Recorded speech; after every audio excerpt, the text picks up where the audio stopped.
بسم اللہ الرحمن الرحیم۔ السلام علیکم ورحمۃ اللہ وبرکاتہ۔ الحمد للہ نحمدہ ونصلی علی رسولہ الکریم، اما بعد۔ اعوذ باللہ من الشیطان الرجیم، بسم اللہ الرحمن الرحیم۔ وترکنا علیہ فی الآخرین۔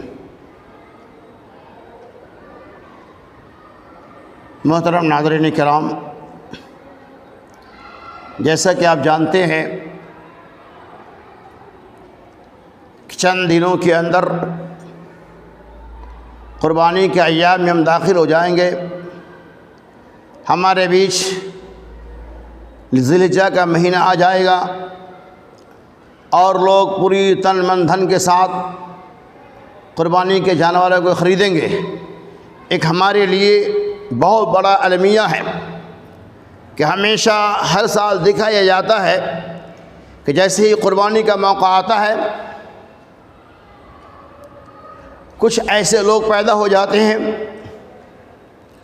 جو گائے ہتیا کے نام پہ، گائے رکشک کے نام پہ، بکرے رکشک کے نام پہ تنظیمیں اور سنستھائیں قائم کر کے قربانی کے جانوروں کو روکتا ہے، قربانی کے جانوروں کو نقصان پہنچاتا ہے۔ اور یہ سمجھیے کہ ہمارے لیے بہت بڑا المیہ ہے کہ ایک سنگھٹن RSS جیسی طاقتیں اکٹھا ہو کر ہمیں سنت ابراہیمی سے روکنا چاہتا ہے۔ جیسا کہ آپ نے دیکھا ہوگا، میڈیا کے لیے باتیں پھیل رہی ہے کہ راجہ سنگھ جو حیدرآباد کا MLA ہے، اس قربانی کے بارے میں بہت اناپ شناپ بکا ہے۔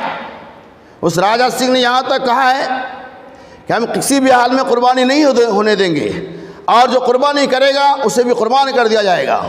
کیا اسے یہ نہیں معلوم کہ یہ قربانی جو سنت ہے، جسے مسلمان اخلاص کے ساتھ اللہ تبارک و تعالیٰ کی رضا کے لیے پیش کرتا ہے، جس کا مقصد یہ ہوتا ہے کہ اللہ تبارک و تعالیٰ کی تقرب، اللہ کی نزدیکی حاصل کی جائے، جس کا مقصد یہ ہوتا ہے کہ غریبوں یتیموں کے بیچ زیادہ سے زیادہ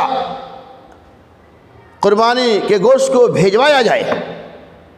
لیکن اس قربانی کے بارے میں آبائی اسلام کی طرف سے ہمیشہ کوئی نہ کوئی شوشہ نکلتا ہی رہتا ہے، چاہے اس کی شکلیں جو بھی ہوں، لیکن اسے معلوم نہیں کہ یہ قربانی یہ عظیم سنت ہے، یہ کسی بندوں کی طرف سے نہیں، کسی انسان کے ہاتھ کے بنائے ہوا سسٹم نہیں ہے یہ، بلکہ اللہ تبارک و تعالیٰ کا یہ قانون ہے، جس قانون کے بارے میں رب نے سورہ صافات کے اندر اعلان کر دیا، وَتَرَكْنَا عَلَيْهِ فِي الْآخِرِينَ، کہ ہم نے اس چیز کو یعنی قربانی جیسی سنت کو رہتی دنیا تک کے لیے، پچھلی امتوں کے لیے بھی نافذ کر دیا۔ وَتَرَكْنَا عَلَيْهِ فِي الْآخِرِينَ، ہم نے آخری امت تک کے لیے سنت کو رکھ دیا، یعنی سنت ابراہیمی جسے ہم جانور کی شکل میں پیش کرتے ہیں۔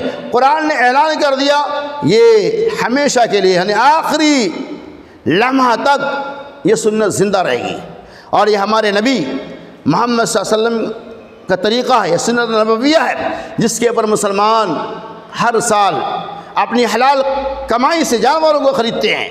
اور میں آپ کو بتاؤں، گرچہ ان لوگوں کی طرف سے اعتراضات ہے، یہ اعتراض بالکل ہی ناجائز ہے، اس کی کوئی حیثیت نہیں۔